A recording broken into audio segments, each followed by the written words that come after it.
한국 역사는 숱한 외침의 역사였지만 그때마다 영웅들이 마치 가뭄의 단비처럼 등장해 국가와 민족을 구해냈는데, 대표적으로 충무공 이순신 장군과 제3차 거란의 침략을 막은 귀주의 영웅 강감찬이 있었죠. 그러나 오랜 세월 잊혀진 한 영웅이 있었는데 바로 2차 침략 때 거란을 격퇴한 불굴의 영웅 양규였습니다. 양규의 출생연도는 알 수 없으나 그의 열전에 따르면 그가 목종 때 형군왕종을 지냈다는 기록이 있는데, 사생활은 방탕했지만 인재를 제법 많이 발탁했던 목종의 재위 시절에 문관으로 관직을 시작해 어느 순간부터 주로 무관직을 수행했던 것으로 추측됩니다. 그리고 1009년에 강조의 정변이 터진 뒤 서북면 도순검사에 취임하게 되는데, 강조와의 관계는 잘 알 수 없지만 적어도 양규를 적대시하지 않았고 능력면에서 믿을만하다고 여겨서 그를 자기 후임에 앉힌 걸로 추측됩니다. 여튼 오늘날로 치면 군단장급으로 승진했으나 기뻐할 상황이 전혀 아니었으니 거란은 강조의 정변을 구실로 왕을 시해한 역적을 잡겠다며 1010년 11월 대군을 끌고 2차 침공을 해오고 첫 타겟은 양규가 있는 흥화진이었죠. 거란의 40만 대군이 흥화진을 포위하지만 도순검사 양규는 정성, 이수하 등과 함께 결사항전하고 철벽 수비에 당황한 요나라 성종은 양규에게 선물까지 보내며 여러 차례 투항을 권유하지만 이를 단호하게 거절해버리고 다시 편지를 보내 항복을 종용해도 양규는 유지부동이었죠. 해서 거란 황제 요성종 야율용서는 전략을 바꾸는데 병력 20만을 무로대에 주둔시키고 나머지 20만은 강조의 본군이 주둔 중인 통주로 향하죠. 간신히 한숨을 돌리게 된 양규였지만 얼마 뒤 기막힌 소식이 들어오게 되는데, 통주에 주둔했던 30만 고려군이 통주 삼수체 회전에서 몰살당해 전군이 와해되어버리고 강조는 잡혀서 끔살을 당했다는 소식이었죠. 거란 황제 야율용서는 거짓 서신으로 양규를 항복시키는 데 실패하자 기세를 몰아 서경을 압박하며 진군하고 있었고, 무로대는 물론 진군 과정에서 점령한 곽주의 거란군을 주둔시키자 흥화진을 포함해 각성의 지휘관들은 그저 자기 위치를 고수하는 것 말곤 다른 방법이 없었지만 양규는 오히려 성을 박차고 나가기로 결심을 합니다. 다행히 거란은 서경 함락에 실패하고 각지의 여러 성을 무시한 채 뭐로 가도 개경만 가면 그만이라는 식으로 앞만 보면 무식하게 진격했기에 후방이 매우 위험한 상황이었죠. 양규는 이런 상황을 파악하고 1010년 12월 700의 결사대와 해주한 통주의 병력 1000명을 수습해 곽주를 기습하고 곽주의 거란군 6000을 전멸시킨 뒤 7000여 명의 백성들을 구해 통주로 후퇴합니다. 곽주 하나 믿고 미친듯이 진격한 거란군에게 충격과 공포 그 자체였고, 개경에 있어야 할 고려왕 훈종은 남쪽으로 도망쳐버린 상황에 하공진이란 자가 고려왕이 저 멀리 강남에 있다는 환장할 소리만 늘어놓으니 결국 질려버린 거란왕제 야율용서는 1011년 1월 회군을 결심하고 귀주 방면으로 퇴강로를 잡게 되는데, 양규는, 아니 고려군은 이를 그냥 가만둘 생각이 1도 없었죠. 1011년 1월은 그야말로 대열전의 연속으로 퇴각하는 거란군을 보며 그동안 웅크리던 고려군은 마치 늑대들처럼 튀어나와 병든 호랑이떼 같은 거란군을 습격했고, 귀주의 별장 김숙흥이 중랑장 고령과 함께 적군을 기습하여 1만여 명을 사살하고 양규도 적의 주둔지인 무로대를 급습해 적군 2천여 명을 사살하는 대승리를 거두며 포로 3천여 명을 구출합니다. 이수에서 다시 적군 2,500명을, 열이참에서도 1000여 명을 사살하니 거란군의 피해는 어마무시하게 됩니다. 특히 거란군을 습격하며 포로로 잡힌 고려 백성들을 대거 구출하는 데 성공해 그 수가 3만여 명에 이르는데, 양규의 작전은 거란군 섬멸뿐만 아니라 백성들을 구출하는 데 목적이 있었죠. 그러나 너무 깊게 들어갔던 탓인지 요나라 성종 야율용서의 본대와 마주치게 됩니다. 거란 황제의 본대와 마주치게 된 양규와 김숙흥은 그대로 퇴각하는 게 상책이었겠지만 이미 깊숙이 들어와 쉽지 않았던 것인지, 아님 도망치는 백성들에게 시간을 조금 더 벌어줄 생각에서였는지 거란 황제의 본진과 맞서 싸웁니다. 결과는 당연히 중과부적이었고 양규, 김숙흥은 맹렬히 맞서 싸우다 결국 비처럼 쏟아지는 화살을 맞고 쓰러지게 됩니다. 양규와 김숙흥의 전사가 헛되지 않았으니 3만이나 되는 포로들은 그들의 활약으로 무사히 구출되었고, 압록강을 건널 때도 정성이 이끄는 고려군에게 다시 큰 피해를 입고 물러난 거란은 한동안 대규모 침공을 못했을 뿐만 아니라 장병들은 물론 황제를 수행했던 문신 관료들도 여러 죽임을 당해 글을 읽고 쓸 줄 아는 자는 무조건 관리로 임용했다 하니 고려의 승리였습니다. 현종은 전사한 양규를 공부상서에 추중하고 그의 처 홍씨에게 매년 벼 100석을 내리며 은율군군이라는 봉적을 내리고, 아들 양대춘에게는 교서랑이라는 관직을 내렸으며 김숙흥에게도 장군직이 추중되고 그의 어머니에게 매년 곡식 50석이 내려졌습니다. 그 후 현종 10년에 양규와 김숙흥에게 공신노권이 내려지고, 현종 15년에는 사만 후 벽상공신의 칭호가 내려집니다.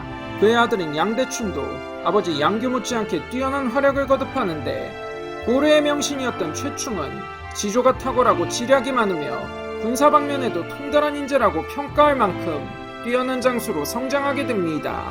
고려왕조는 그 후에도 양규의 공적을 기리며 그 후손들을 잘 대접해줍니다만, 한동안 후대인들에게 잊혀졌던 그는 오늘날 강감찬과 더불어 거란의 침공을 막아낸 구국의 영웅으로 널리 알려지게 됩니다. 양규는 게릴라 전술이나 매복 등 다양한 전략을 능수능란하게 구사한 유능한 지휘관이며 사로잡힌 백성들을 목숨 걸고 구해낸 구국의 영웅으로, 만약 그가 전사하지 않았다면 거란과의 전쟁에서 더 큰 화력을 보여줬을 거란 아쉬움이 남습니다. 하지만 양규의 활약으로 고려는 반격할 수 있는 시간을 벌고 반격의 준비를 갖춰 귀주대첩의 신화를 창조하게 됩니다. 장렬하게 산화한 구국의 영웅 양규의 일생이었습니다. 이만 마치겠습니다. 시청해주셔서 감사합니다.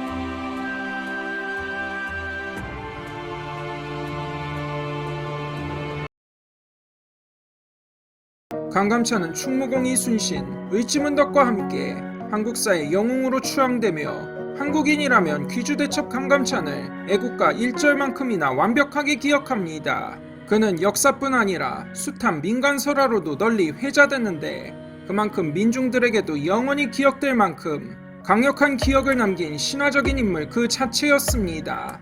신화가 된 영웅 강감찬에 대한 이야기 지금 시작합니다.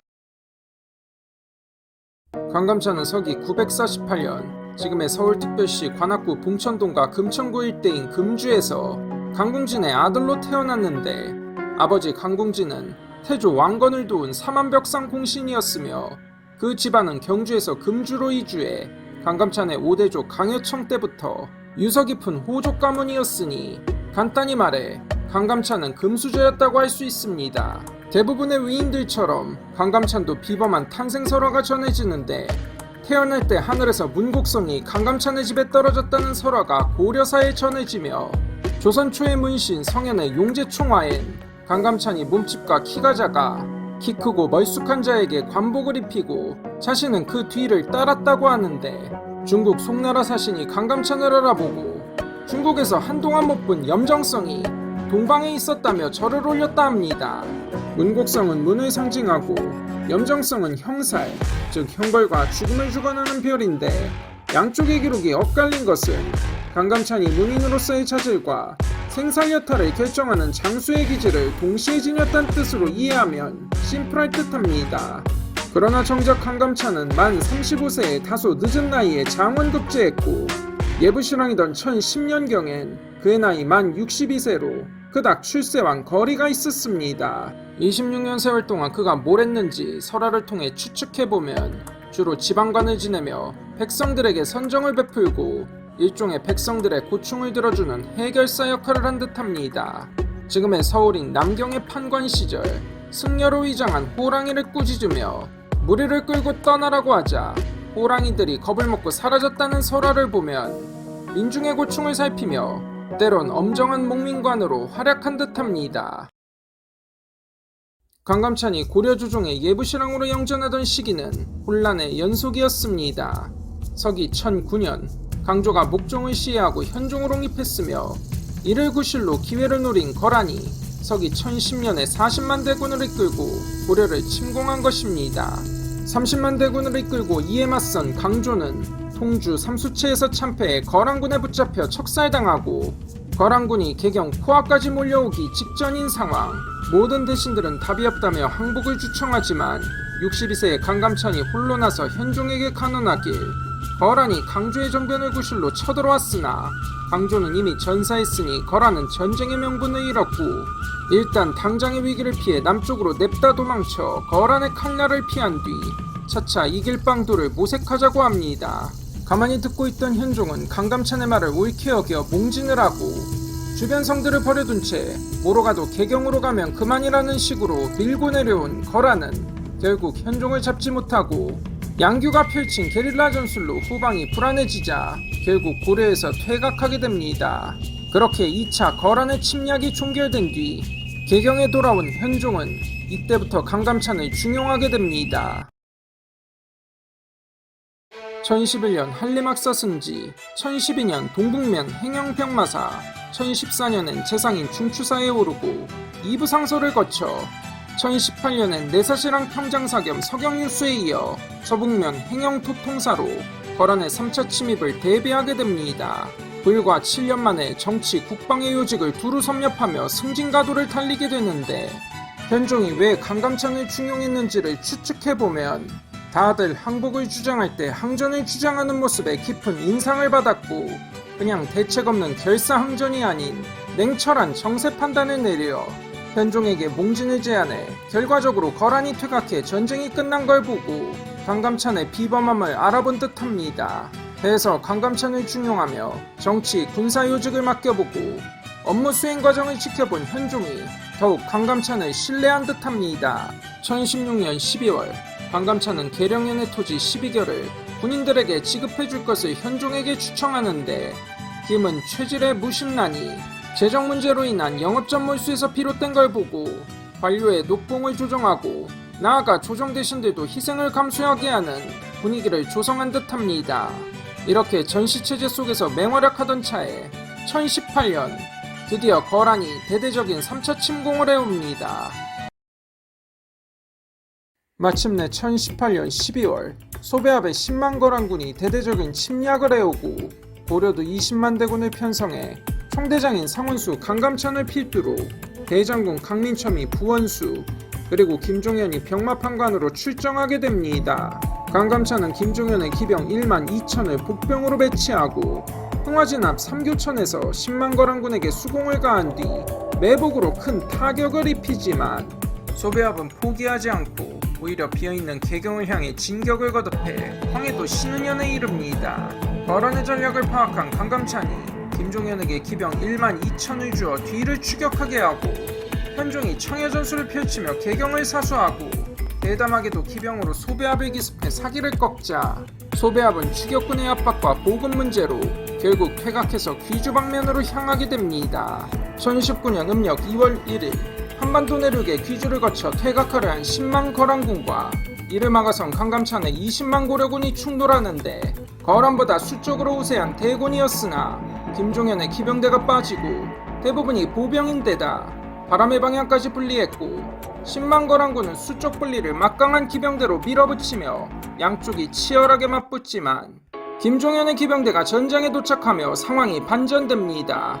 1만이 넘는 김종현의 기병대가 제때 등장해 거란군의 후미를 공격하자 그야말로 망치와 모루 전술이 펼쳐져 거란군은 포위당하고 바람의 방향까지 고려군에게 유리하게 바뀌자 거란군은 점차 패색이 짙어지고 결국 패주한 10만 거란군 중 수천 명만이 간신히 살아 돌아간 이 전설적인 전투가 그 유명한 귀주대첩이었습니다. 71세의 노장 강감찬은 개경으로 개선하고 현종은 친히 영파역으로 나가 어주를 하사하며 금으로 만든 꽃 8가지를 친히 강감찬에게 꽂아주며 환대하고 영파역을 흥의역으로 개명해 승전을 기념했다 합니다. 당연히 강감찬에 대한 현종의 신임은 엄청났으나 나이 때문에 현타가 왔는지 은퇴를 청하게 됩니다. 현종은 원로 대신에게 내리는 괴장까지 하사하며 만류하고 결국 3일에 한 번 조정에 나오도록 하며 계속 나란 일을 돌보게 해 강감찬은 결국 조정에 남아 개경에 나성을 쌓는 일 등을 주청하며 1030년에는 벼슬이 문화시중까지 올랐으며 현종이 승하하고 얼마 뒤 1031년에 생을 마감하니 향년 83세였습니다. 덕종은 3일간 조회를 멈추고 장례를 국장으로 치르게 했습니다. 사관은 강감찬을 평가하길 하늘이 이 나라 백성을 사랑해 환란에 대비해 내려보낸 인물이라 평가했습니다. 늦은 나이에 두각을 나타낸 왜소한 최고의 노인이 당시 혼란한 국가에 등장해 역사의 기리남을 대승리를 거둔 것은 기적 그 자체였죠. 그랬기에 그는 오늘날 한국사의 전설로 기억된 것입니다. 신화가 된 구국의 영웅 강감찬의 일생이었습니다. 이만 마치겠습니다. 시청해주셔서 감사합니다.